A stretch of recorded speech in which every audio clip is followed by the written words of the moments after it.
The opinions and views expressed in the following program are those of the speakers and the host, and do not necessarily reflect those of Yoakley Scott Corporation and your sports network. Yeah, I've been closer to Jesus before, so can you help me out? Oh, can you help me out? Am I on my own? Am I on my own? But can you help me out? Am I on my own? Am I on my own? Or can you help me out? Can you help me out? I've been scared to look in my soul.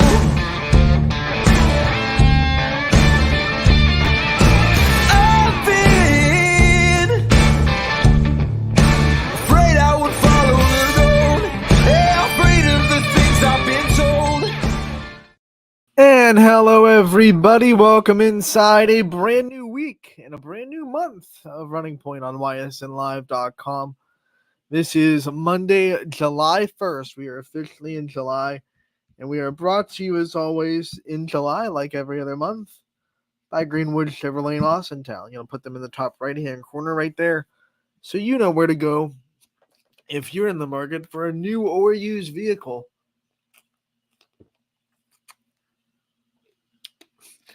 Make sure to check out Greenwood Chevrolet in Austintown. They go the extra mile for you. We try to do the same here on this show every single day. Going to have a good show. Going to kick off July the right way. We're going to start it all with the recap of Class B action. We're not going to let that go. So we do every day. The regular season is winding down, as this week is dedicated to makeups. And I think by the weekend we'll be in Class B playoffs. So let's get right to it. A full weekend. We go back to Saturday, and we see what went down. We're going to start with 18U action. And on Saturday, June 29th, we start off with the first game of the day, and it was Creekside taking down Dirt Edge 16-6. So we look at the box score of this one. Creekside up 1-0 after 1-2 2 runs, I should say, in the second, 3-1 lead after 2. Pretty back and forth, 1 run each in the third, scoreless in the fourth. But like we've seen with a lot of games in this Class B season, if you get past the starter or start to crack a little bit of the armor late in the games, we've seen a lot of late game scoring. And that's what happens here. 8 combined runs in the fifth, with 5 for Creekside, 3 for Dirt Edge. Creekside has 2 more in the 6th, 5 more in the 7th, and they eventually win 16-6. 16 runs on 14 hits. No errors for Creekside. 6 runs, 9 hits, no errors for Dirt Edge. So a clean baseball game defensively, with no errors recorded either way. Creekside hitters, they had a fun day, I would say so myself. And they had, look at that RBI total. It might be the highest we've seen all summer from John Husband. 4 for 5 and 6 RBI. 1 run scored. That's a monster day at the plate for him. They had 3 RBIs from Maddox Yost. He went 2 for 3. You had an RBI from a couple of other players. Tyler Skeen gets 1. He was 2 for 4. Frank Sinadak, he's had a good summer. He gets an RBI, 1 for 3, 3 runs scored and a walk. You had an RBI from Aiden Crocker, who went 1 for 4 with a walk and 2 runs scored. And then an RBI from the bottom there, you see, we're going to last but not least, Evan Julock, who went hitless, but did have an RBI and 2 runs scored. Pitching for Creekside, it was Brant Barolaro, who got the win. 4 2/3 inning, gave up 4 earned runs, 7 hits, and struck out 4. Dirt Edge's offense tried to spark a little bit, but this could not answer the 5-run inning in the 5th. RBIs from Tanner Stricko, who went 2 for 3. Also an RBI from Blake Jeffries, who went 1 for 4. An RBI day for Nathan McGanahan, who went 1 for 2 with a walk and a run scored. And that was it for the RBI. Oh no, Andrew Porto got one too. Can't forget about him, 1 for 2 on the day. They did have a multiple hit and a perfect day at the plate from Drew Cockler, who went 2 for 2 with 2 runs scored. But Creekside gets the big 10-run victory on Saturday, 16-6. We move on to the next one, the Athletics 18U team. No problems with Eagleware, 10-2, the final score here. Athletics scoring 5 in the first and then adding on more as the game went on. 1 more in the second, 1 more in the fifth, 3 more in the sixth. That equals 10. If you're good at math, 10 runs, 9 hits, 2 errors for Athletics, 2 runs, 5 hits, 6 errors. For Eagleware, the Athletics offense, they got more big hits from CJ Frasco. No shocker there. He went 2 for 3 with an RBI. Alex Salema went 2 for 4 with an RBI. RBI day from Cody Bungert and Jake Shoemate. They both had an RBI. Bungert went 1 for 2 with 2 runs, and Shoemate went 2 for 3 on the day with an RBI. Evan Tice with 2 RBIs, situational hitting. And then Caleb Satterfield also with an RBI. 1 for 2, 2 runs scored, and a walk. Pitching on the day for Athletics was Connor Brogan. He got the win. 5 innings pitched, just 1 earned run, 4 hits, 7 strikeouts for Mr. Brogan.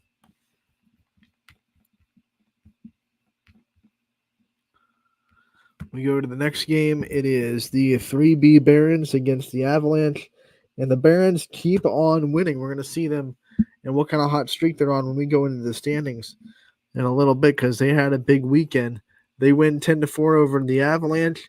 Scoreless after 1, but in a 2-0 lead for the Barons after 2, and a 3-0 lead after 2.5. But then the Barons in the bottom of the third score 4. They take the 1-run lead. It's tied up after 4. I'm sorry, I had those two mixed up. Barons were up 3-0. Avalanche take the lead 4-3. Barons tie up the game and then just keep tacking on. 2 in the fifth, 3 in the sixth, 1 in the seventh. 10-4 the win.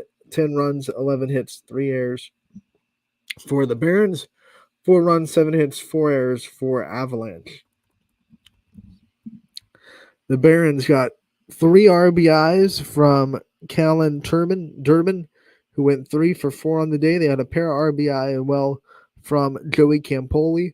An RBI day from Nick Parado, who went 1 for 3 with a walk and a run scored. They also had RBIs at the bottom there from Ben Miller and Jimmy Rowe, both getting RBI on the day. For Avalanche, their hitting got a big boost from Carter DeJulia, who has had a good summer. He went 1 for 2 with 2 RBI. He had an RBI on a 2-hit day for Drew Golt. No shocker there. He's good at baseball, if you don't know. He also had a run scored. And then an RBI from Jack Strausser as well. Those were the RBIs on the day for the Avalanche. When we look at pitching for the Barons, getting the win was Campoli. He went 3 innings, gave up no earned runs, 1 hit, 1 strikeout. DeJulio picks up the loss for the Avalanche. Only gave up 4 earned runs on 4 hits, struck out 1, walked 1 as well. Next game on the list, we have the Ballistic against Nightline, and this one was a barn burner, 9-8. Nightline is the one that comes out on top. We'll look at the scoring and how it went down. Tied at 2 after 2. Ballistic scores 4 in the third to take a 6-3 lead after 3. But then it was Nightline's turn with 3 in the fourth, 1 in the fifth, 2 in the sixth. Just enough to edge out that 9-8 win. 9 runs, 12 hits, no errors for Nightline. Ballistic had 8 runs on 8 hits, also no errors. So a really clean defensive day for both teams. You had a big day at the plate for Nightline. I'm looking at Ballistics first. We already look at Nightlines first. Big day at the plate from a couple of different players for Nightline. Taggart Carfangio went 2 for 4 with 2 RBI on the day and a run scored. You had Austin Biggin with 2 for 4 day, 2 RBI. And then 2 RBI day from Nate Freeland, who went 1 for 3 with a walk. They also scattered RBIs from Nolan Dahr. Mike Skivnicki got an RBI and a 1 for 2 day with 2 walks. Trying to see if I'm not missing anyone. Those are the RBIs for the day. The win went to Carfangia, who went 3 2/3. Did give up the 4 earned runs on 5 hits. Didn't strike out anybody, but did trust his defense to not make an error, and they did not make one all day. We go to ballistic hitting, 3 RBI on a 1 for 2 day for Boyd Kreutz. A 1 RBI day from Gabe Rusnak, who went 1 for 2 with a walk. RBI from Todd Jones and a run scored. And also an RBI from Danny Peterson, who went 1 for 1 with 2 walks, 2 runs scored. He was not retired on the day once. Nightline gets that edge victory, though. 9-8, the final score. Last but not least, an 18U for Saturday.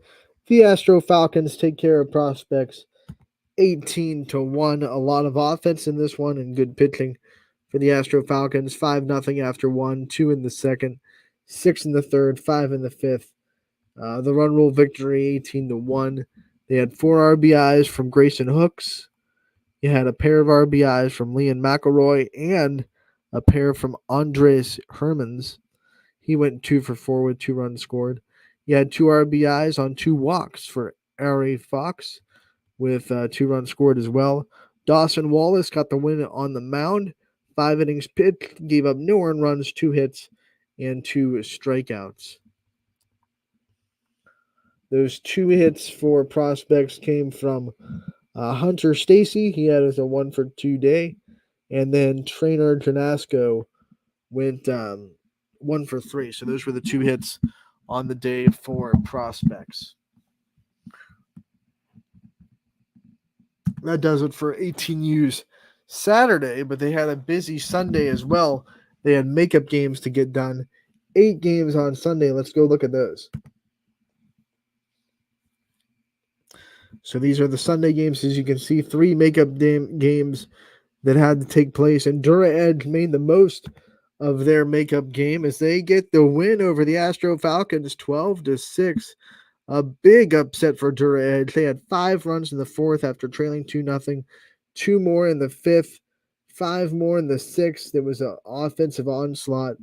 12 runs, 16 hits, 1 error for Dura Edge. Astro Falcons had 6 runs, 7 hits, and a very rare 4 errors for Astro Falcons. 3 RBI day on for Dura Edge from Jacob Rind, who went 3 for 4 on the day.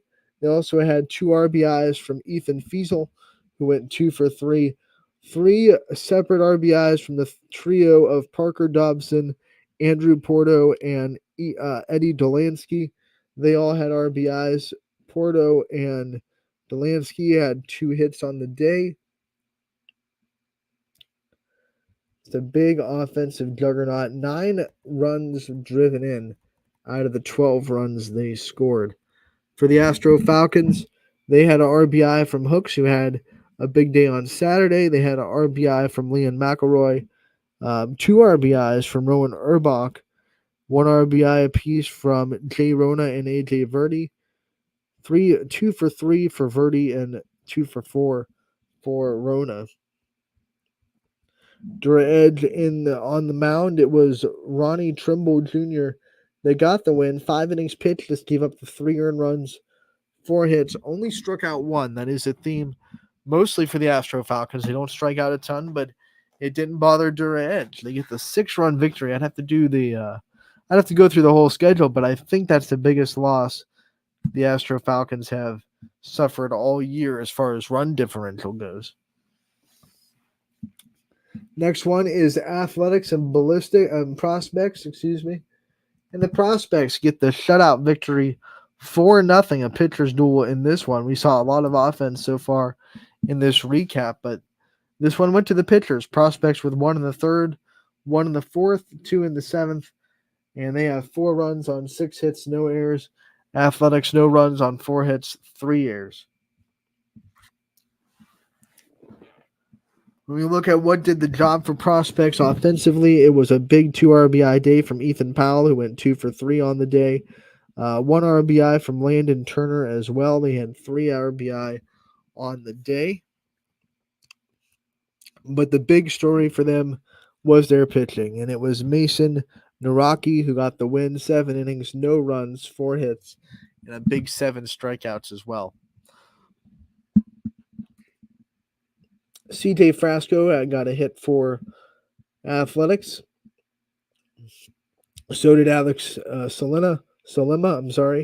Tyler Wardle got a hit. You had a hit from Gavin Falgren, who went 1 for 2 on the day with a walk. So you definitely had hits spread out, but the runs would not come in. A couple of walks in there as well. 2 walks as a team from Athletics. Prospects with the 4-0 win there on Sunday. We go to the next one as we have Avalanche and Ballistic. This was a really good game, 3-2 final score. Avalanche gets the win, and it was 2 runs in the 6th. They both scored 2. 1 run in the 7th, though, did it as Avalanche wins 3-2.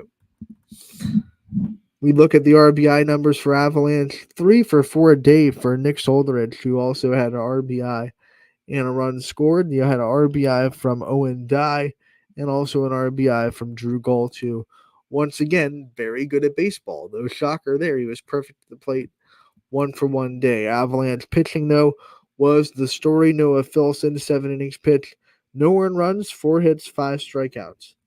Ballistic, you'll look at their offense. They had 2 RBIs on the day. 1 from Hunter Wilson, who went 1 for 2, and 1 from Danny Pedersen, who went 2 for 3 with a run scored. They also had a hit from Tyler Wright, who went 1 for 3. And when you look at Ballistic pitching, who do not do too bad of a job. Cam Huff got 6 innings, gave up 3 earned runs, 9 hits, did strike out 6, though. Tyler Wright came in and pitched the last inning, gave up just 1 hit, no runs, no strikeouts, only used 12 pitches to get out of the final frame. Our pitcher of the year coming in relief. Next game on the slate is the one that was originally scheduled for Sunday. Astro Falcons bouncing back from their loss to Dura Edge in a makeup game. They get the win over Avalanche, 9-3, the final score here. 3 runs in the first for Astro, 3 runs in the third, 1 in the 5th, 1 in the 6th, 1 in the 7th. 9 runs, 13 hits, 3 errors for them. That means there's 7 total errors on the day. That's something that they got to clean up. But they did get the win because Avalanche got 3 runs on 7 hits, no errors. The RBIs on the day for the Astro Falcons in this one, McElroy gets 2 more on his tally, 2 for 3 on the day, 1 apiece from AJ Verdi and Ben Kern. You also had RBIs from Rowan Urbach and Jay Rona as well. Pitching the Astro Falcons to victory was Jake Polaro, who went 3 innings, gave up no earned runs on 2 hits, struck out 5. For the Avalanche hitters, they had an RBI from Carter DeJulio, who continued his strong weekend. 2 for 3 day for him with an RBI. Also an RBI from Owen Dye, who went 1 for 3 on the day. Jason Malley got the loss. He gave up 12 hits, 9 earned runs, struck out 3.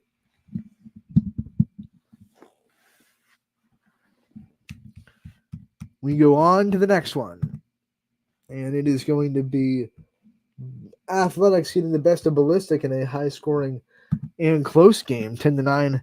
Athletics get the win here. You see 3 runs for Athletics in the first, 2 in the second, 1 in the third. They were up 6-0. Ballistic on the comeback trail cuts the lead in half in the fourth with 3, gets 2 more in the 5th, but then Athletics answer with 4 in the bottom half of the 5th. Ballistic answers again with 4 in the 6th, but they could not tack on the game-tying run in the 7th, and they fall 10-9.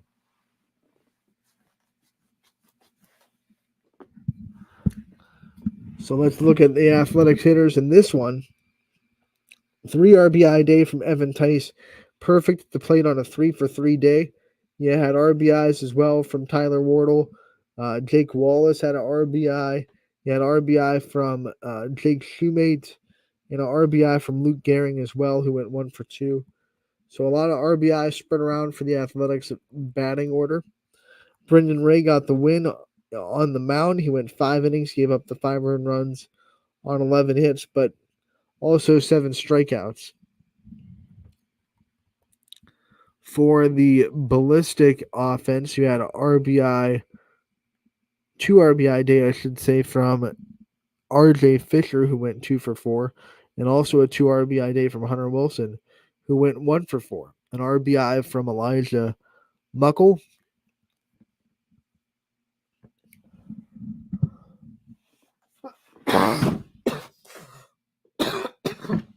Excuse me.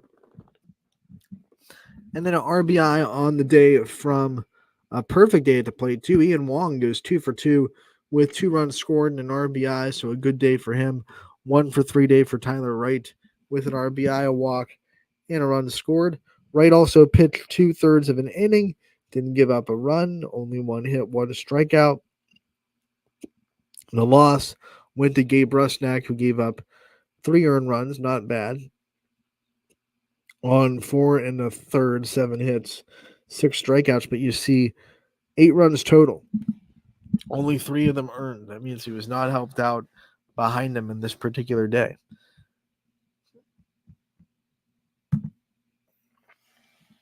Next on the list, the prospects get the 14-5 win over Eagleware. As you can see, the line right there, 14 runs, 13 hits, no errors for prospects. You had 5 runs on 4 hits, no errors for Eagleware.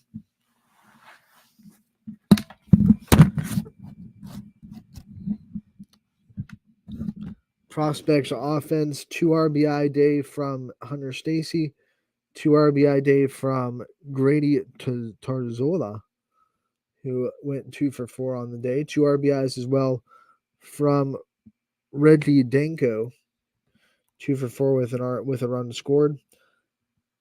Tarzola also pitched 5 innings, gave up just 1 earned run on 2 hits, struck out 6 for the prospects. A big win for them. 14-5 again, the final score. We go on to the Barons getting the 10-1 win over Creekside, running a little bit long, so we're just going to go over the score of this blowout. 10-1. There you go. There's a box score right there.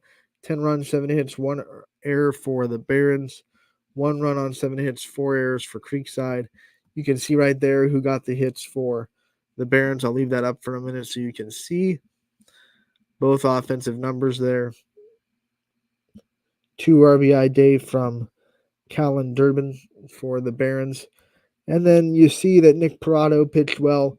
6 innings pitched, 1 earned run, 7 hits, 5 strikeouts, no walks, and the Barons' big win, 10-1. We have one more game at 18U, and it is Dura Edge taking the win. 2 wins on a Sunday for Dura Edge. They blank Nightline by the final score of 8-0. Big 5-run fourth does the damage. 8 runs on 9 hits, 2 errors for Dura Edge. No runs, 5 hits, 2 errors for Nightline. You can see the offensive numbers right there in front of you. 2 RBI on 2 hits from Nathan McGanahan. He had 2 RBIs on a 1-hit day for Parker Dobson. 1-for-1 with 2 walks. He was never retired on the day. And Andrew Porto, who had a good weekend, 1-for-2 with an RBI and a run scored. Jacob Rinn got the win on the mound, 6 innings pitched. He gave up no earned runs on 5 hits, struck out 5. And that does it for the Sunday on 18U. We are all caught up on the finals. Let's take a look at the standings page. As we see the Barons get a little bit of cushion over the Astros with their loss to Dura Edge. They are now a game and a half up, 22-3, the 3B Barons. once again, I'd have to do some research, but I think if the Barons can hold on, this would be the first time that I can remember since YSN started covering Class B baseball that the Astro Falcons did not win the regular season in 18U. I could be wrong. Everything kind of meshes together after a while, but it just feels like the Astro Falcons have been so dominant, and they still are. I mean, 20-4 is a really, really good record. But the Barons, just a couple of more wins away from wrapping up the regular season championship. Athletics a solid 17-9. They're 5.5 games back. Dura Edge with a big Sunday. They're 15-10 now. 13-12 for Creekside. 13-13 for Avalanche. Ballistic is 10-16. Prospects are 10-16. Nightline is 6-18, and then Eagleware 0-25 on the year. Those are the standings pages for 18U, and we look at the game schedule. They will be back in action tonight with 5 more, and I believe these are all makeup games for 18U. No, they're not. I'm wrong. They're all regularly scheduled games.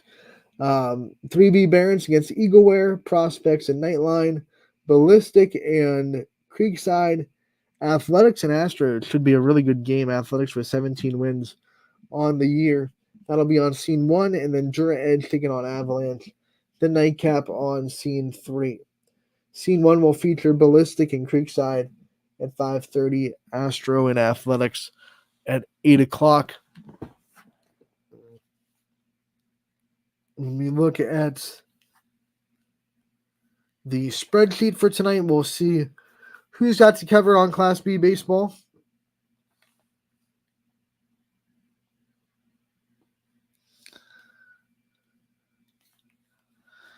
And they should have Matt Marr on the call tonight for Scene 1 at least. So check out ysnlive.com/live for Class B baseball coverage tonight.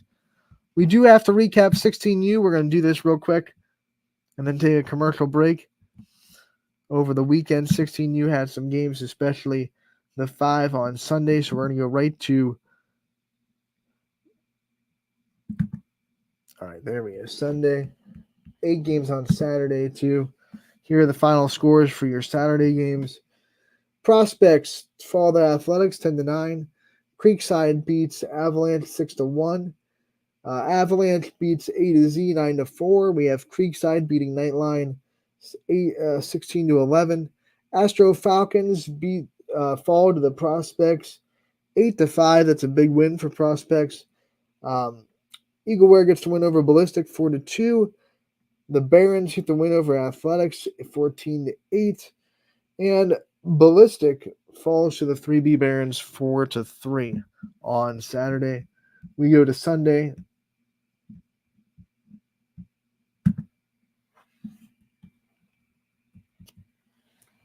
And we see that Avalanche beat Nightline 7-5. We have Eagleware with the win over Creekside. So 2 wins over the weekend for Eagleware. 9-8 the final score. Prospects get the win 11-2 over Ballistic. Athletics get the win 14-4 over A-Z Athletics. Astro Falcons get the win 6-4 over the 3B Barons. 16U will be back in action tomorrow with a couple of makeup games on Tuesday. Let's look at their standings after a long weekend of games. We have Avalanche still out in front. They are 2 games up on the Astro Falcons with a 19-3 record. Astro Falcons 17-5. Creekside sitting in there at 14-8. 3B Barons are 13-9. We have Athletics at 13-9 as well. Prospects at 13-9. Nightline at 7-15. Ballistic at 7-15. Eagleware at 5-17. And A-Z Athletics 2-20. I do want to go look at those games and see what's being played on Tuesday. It could have bearings on the standings. 2 games on Tuesday, 2 games on Wednesday. Looks like 2 games on Friday as well for 16U. 2 games on Tuesday will be Athletics against Prospects and the Barons against Creekside. Oh, I'm sorry. These are actually they're actually made up in 16U. I apologize for that oversight. Tuesday starts the playoffs. So 1-game playoff between the 4 and 5 seed and the 3 and 6 seed. It's 1-game winner take all. Athletics versus Prospects, Barons versus Creekside.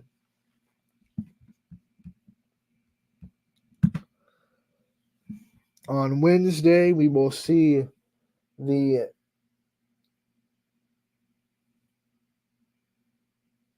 game 1 of the series of those winners against the Astro Falcons and Avalanche. So winners on Tuesday will go on to Wednesday to start the series against the number 1 and number 2 seeds of Class B is 16U. So a very exciting week of Class B baseball with playoffs starting in 16U and some makeup games going on in 18U.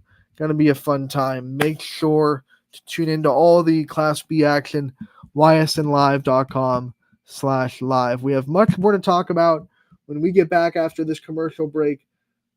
This is Running Point, brought to you by Greenwood Chevrolet in Austintown. 21 News delivers the news as it happens, using the latest technology from where it happens. Live here outside the Mahoney County. On air, online, Wednesday afternoon weather update. Very dangerous. and on the 21 News social media platforms. From on the road right now. 21 News, the Valley's only locally owned source for trusted news since 1953. Craftsmanship to us is 60 years of pride and dedication. Passed down from generation to generation. The hardwood floors that your kids take their first steps on. The solid wood doors you quietly close at night. The things we create day in and day out are the products that end up turning your house into a home. At Baird Brothers Fine Hardwoods, uncompromising quality and craftsmanship built our business. And it will keep us moving forward for generations to come.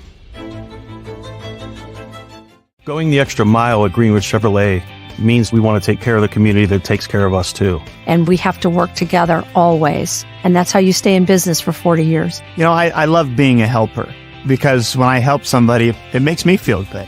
It means a lot that I can make a difference in others' lives. So I will do everything I can and just being there for them every step of the way. I want them to know within the first 5 minutes that they could depend on me. That's what going the extra mile means, only at Greenwood Chevrolet. Before the lights come on, before the workday begins, before a long day is ended, or it's time to have fun, it all starts with the people at Joe Dickey Electric. From replacing a light fixture in your home to building a substation for your business, no job is too big or too small. The people of Joe Dickey Electric power them all.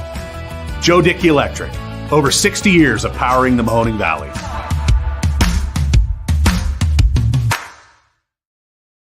Welcome back to Running Point on YSNLive.com, brought to you by our good friends over at Greenwood Chevrolet in Austintown, top right-hand corner of the screen right there. You can see them. Man, what a great weekend it has been. We haven't seen you since Thursday. I want to talk a little bit about the softball all-star game that went down. We've had baseball, we've had softball. We have officially put a bow on high school sports for 2024. And 2023, I should say. The season is done for high school sports. We are now just kind of taking give us like 5 days of breath, and then we'll start putting a mindset on the football season and fall sports as well. You can expect probably the start of the previews, the Coach's Corner preview, season previews. Probably, I would say, starting of August. You know, that's usually when volleyball has their tryouts, the first week of August or so. Same thing with football. We don't want to get them until they're done with the grueling July of football. So probably the first, couple of days of August, maybe the end of July, but probably more towards the start of August when we start to have our fall sports season previews, coaches corners. We have a couple of new coaches in the realm for both football and volleyball. So we're going to be talking to new coaches, old familiar faces as well. That's all coming up in the next month or so. So don't miss that out. The high school season is not done for long. It's not like NFL where you have to wait from February all the way into September for games to start back up. We are not far away from the start of fall sports coverage, getting right back up to where it's at. But since we do have about like a month or so of no high school sports, it opens me up to be a little bit more creative on what I talk about on this show and fill content that way. That's why we've had a couple of players from the Infinity 17 team. We're going to have another one featured today if we have time. If not, we'll just push it to tomorrow. But I had a chance to talk with the one player in the roster that's not a YSN representative. Had a chance to meet her and talk with her and about her volleyball career and her journey, and it was fun. Miss Leigh Williams from Maston Jackson, and also on that 17th Infinity team. So you'll be hearing from her in the next either in the next couple of minutes. I don't know how long I'm going to talk, or tomorrow. I am not good at organizing myself in these rants or these talks that I have when I get to talk to myself a little bit on camera. That's why I try to structure this show as much as possible with recaps and interviews, because once I kind of start babbling, you'll really lose track of time pretty easily. But there are some things that I want to talk about. And the first one is the softball All-Star game.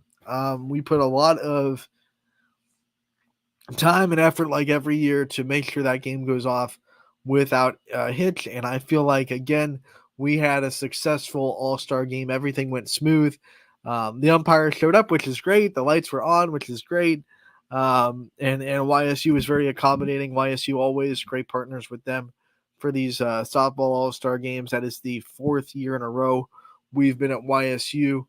I should say 4 and 5 years, because COVID year was off. So we've had it in 19, 21, 22, 23 now. Wait, no, I get that wrong. 21, 22, 23, 24. So it is 4 straight years that we've had the softball All-Star game, and we're so proud to be a part of it again. When I watched this game, and I was broadcasting it, and the broadcast was really a hodgepodge of interviews and a little bit of game action, but we wanted to get the players some limelight as well. So we had plenty of interviews on that All-Star broadcast. But when I'm watching this game and I'm watching it unfold, every year this All-Star game for softball, I think the players have a really good time. I think they enjoy being out there. So I don't want to knock any of the other All-Star games we've had, because whether it was the one that I was in the dugout for, that I can say for sure everyone had a fun time, at least on my side, or the ones, the two after that are leading up to this one, I know the girls had a fun time. I know they were having fun, and those games were pretty competitive. This game, maybe because it got a little bit out of hand score-wise, but it was the most outward fun I've seen the softball players have for an All-Star game. Because usually I had that conversation like, man, it's really hard to let them just let loose and just have a little fun out there, because they're so competitive and they want to win so bad. And maybe when the game took a turn uncompetitive, maybe there's something clicked in them where they're like, we can just go have fun. And that's what was awesome to see in this All-Star game, because we saw girls, like 20 girls out in the outfield with lightsabers, just swinging them around, having fun. Coach Kelm with a great idea to bring those plastic, toy lightsabers for the dugouts. They had fun with that. We saw players from Coach Ward's team go over and take some lightsabers and bring them back to their dugout, and we saw in-game selfies. I think they just took the lead from what we saw from baseball, especially the last 2 years. I mean, 2 years ago, we had players going live on Instagram in the dugout for baseball, and this year it got even more silly in the baseball game. I think softball players started to see that and said, wait, we can do this. Like, we can go out there and take selfies in the circle. We can go out there and just have some fun and just take some stress out of all the summer softball away. Summer softball is stressful. And I'm a coach in it. I get it. Travel softball, you're going away from home.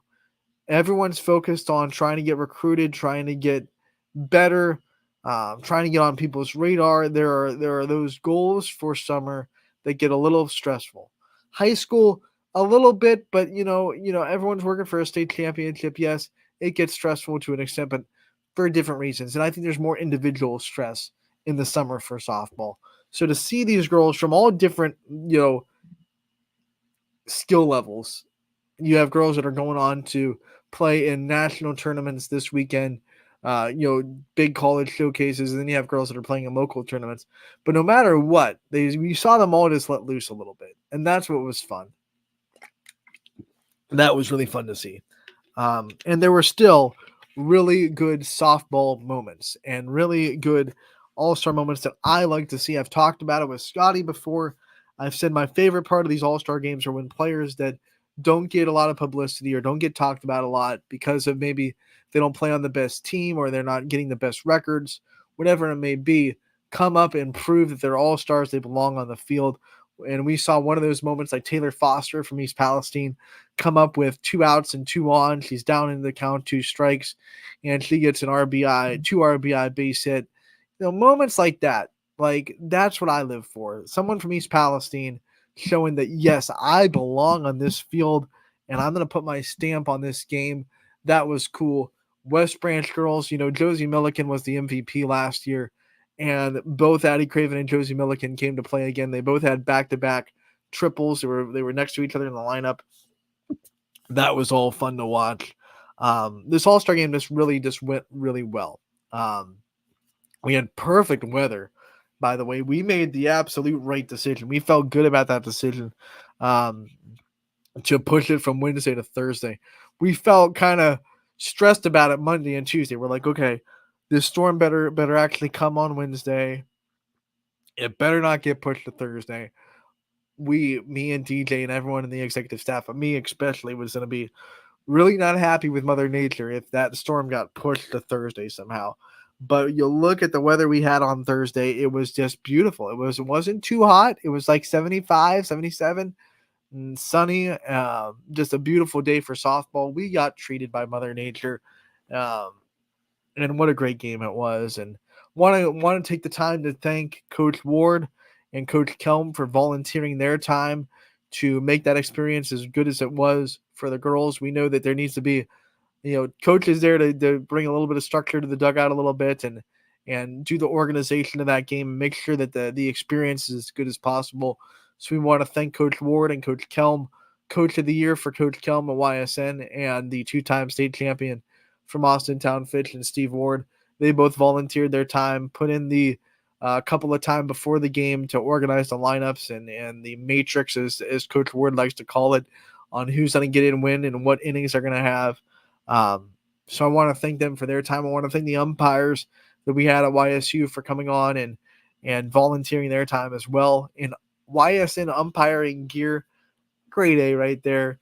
And I want to give a special thanks you again to YSU and their facilities crew that did a really good job accommodating everything that we could ask for and having everything there that we could have needed to have that All-Star game go off without a hitch. And then lastly, thank you to everyone that came out. We raised a lot of money from between baseball and softball for the NYAP. So that wouldn't have been done without the community and the fans that came out and supported these boys and girls for their particular sport. So we thank you for coming out and enjoying a good time at the softball All-Star game. And I'm already itching for next season. I'm just sitting there okay, when softball start up back up? I'm a softball junkie. I am. I came home from Thursday and I watched professional softball.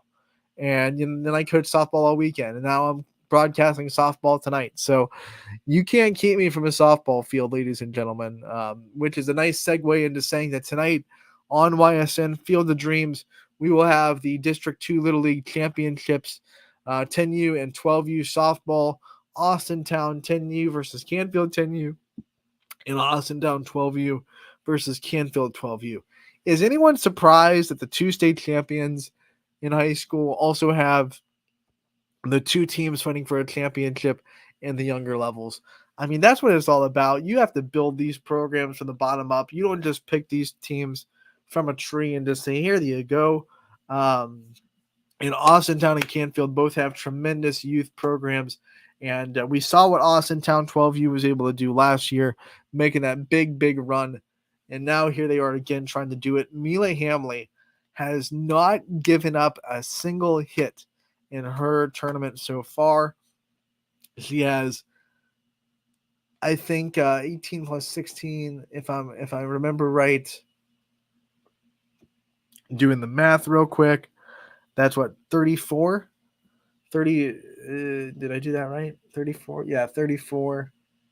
34 strikeouts in 2 games. It's just ridiculous. Just 2 walks combined. So just 1 walk away in each game from a perfect game. No hitters in both games. Hasn't given up a hit yet. If we thought Mila Hamley was impressive last year, I think she's raised up her game even more this year. We're going to see her one last time on this district level before she kind of goes off to even bigger levels, getting ready for high school eventually very soon.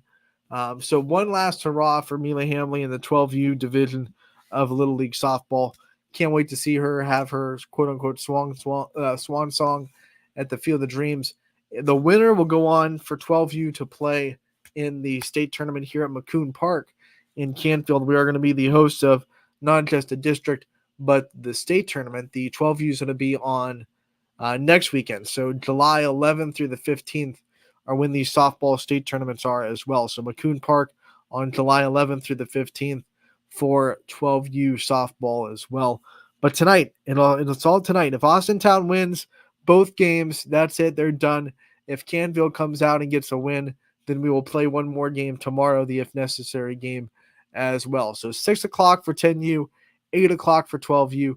Can't wait for that either. Make sure to check it out. ysnlive.com/live is where you can find that. And we don't have, unfortunately, enough time for the interview today, so we're going to push that to tomorrow. But we do have enough time for one more kind of subject that I kind of wanted to talk about just because it was in my mind. It's one of those things I was thinking about all weekend, and it has no bearing on local sports. It's a national kind of thing. But we have like, 5 more minutes of the show. So I am, if you guys don't know, because we don't talk about this sport a lot on YSN, because I don't believe we have any schools that have this sport as an affiliate, but I am a big gymnastics fan. I watch it not just in the Olympics every 4 years, but I watch the U.S. championships. Back when I was in high school, no shame, had a big crush on a gymnast, and dove head first into the gymnastics world, and really do love the sport, really do love watching it. And when I look at what's happening in USA Gymnastics and what Simone Biles is doing right now, I know there's a lot of controversy in Tokyo with what went down and how everything that went down with her in Tokyo. But, I'm watching these Olympic trials, and for a minute, I forget how old she is. And they say, 27. And I'm going, like, this is ridiculously, completely unheard of in the gymnastics world, especially women's gymnastics, to have a 27-year-old still be at this Olympic level. Like, she is doing stuff that still nobody else can do, especially on the floor exercise. It's unreal. And I'm sitting there thinking to myself how unreal it is. And how when I watched gymnastics in high school and I started to dive into the gymnastics world, one of the first things you'll learn is women's gymnastics, these girls usually peak in the gymnastics level at 16 and 18. That's why it was so rare for anyone to even do 2 Olympics, let alone what's this? This is Simone Biles' 4th. So very ultra rare to see what we're seeing.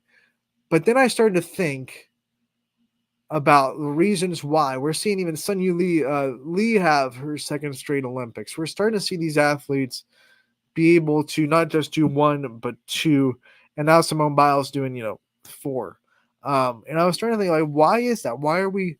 And then it clicked, do we know how sketchy USA Gymnastics used to be back in 2008 and 2012, those years where it was very, you had 1 Olympics pretty much. And if you got to a 2nd one, you weren't going to be an all-around champion. You were going to be like a member that came on to be their uneven bars in the all-around or something like that. Alicia Sacramone back in 2008 was making her 2nd. Carly Patterson had 2. But the first one was always the one where you were competing for all-around competition. And then the next one, even if you were there, you were maybe you were a alternate or you were someone that was there for a specialty. Very rare, very rare. But like the USA Gymnastics was kind of sketchy, and it goes way beyond the horrible Larry Nassar, storyline. Like the coaches and the especially the heads up of USA Gymnastics, the way they would push and push past limits, you start to wonder if those girls that were led by that executive branch of USA Gymnastics, if they could have had multiple Olympics, if they were taken care of a lot better than they were. Now we're starting to see that be mended, and all of a sudden athletes are starting to get into 2 Olympics. Simone Biles, I don't think anyone would have gotten to 4 even if we were taking care of our athletes the right way that we should have been. But we know that athletes all around every sport are getting bigger, faster, stronger. That is well documented in every sport. But I do wonder how many gymnasts back in 2008, 2004, 2012 were kind of robbed of even an opportunity to try to push for a elongated career by how poorly they were kind of handled and taken care of. And once again, it goes beyond just the Larry Nassar situation. Obviously, that was just ridiculously bad. But there were just many more, the culture of that USA Gymnastics and the pushing past injuries and things that just weren't right, that go way beyond Larry Nassar. You start to wonder if that played a part in the fact that there was pretty much you peaked at 16 and that was it. And we were all sold on this idea as fans that it was all physiological. Like, you have to have a certain body type for gymnastics. And once you get past 18 as a woman, you kind of lose that ability to keep in that kind of shape. And because of how much we were told they practice and how hard they kind of push themselves to get in gymnastics and get to that level, we kind of just said, okay, I guess, when you turn 18 or turn 20, it starts to become harder and harder to be a gymnast. And now we're starting to prove that wrong a little bit. And you start to kind of reflect on, was that the truth? Is that the truth? And I don't know how much harder it is for gymnasts to be at that level at the age of, say 20, 21, 22, Simone Biles at 27. We're starting to see, like, you watch her routine in the U.S. trials over the weekend. There are starting to be a little bit of cracks here and there. You can start to see she's not peak anymore. She's not at the zenith of her gymnastics ability, but she was still number 1 on that U.S. trials competition. So her not at her best is still better than everybody else right now in the U.S. It's remarkable. It might be one of the most impressive athletes and feats of an athlete that I've ever seen, based on what I know from gymnastics, which is it's very rare to have 2. Like 2 Olympics is very rare. So here we are at her at 27, still doing it better than anybody else in the world. That's just not done. It's one of those outlier, freak of nature kind of athletic ability things that you start to see. And whether you like what happened in 2020 or you're kind of turned off by what happened in 2020, I think you got to be able to realize, like, we're seeing something that has never been done before in this sport, and which is one of the hardest sports to play, to excel in. The things that they are able to do, not very many human beings can do, right? So it's very, very physically grueling to be a gymnast, and to be able to do it at the age of 27 at the top of the world. It's remarkable. So I was watching the U.S. trials this weekend, just going, I can't believe we're watching this right now. I can't believe we have a 27-year-old that we were told impossible. When I dove into gymnastics, I was told impossible. There's no way a 27-year-old could be in the Olympics and excel. And now here we are, a 27-year-old, not too far off. 2008 was the first one that I really locked in on. So what is that? 16 years later, we have a 27-year-old that has a good chance of winning the all-around gold medal in the Olympics.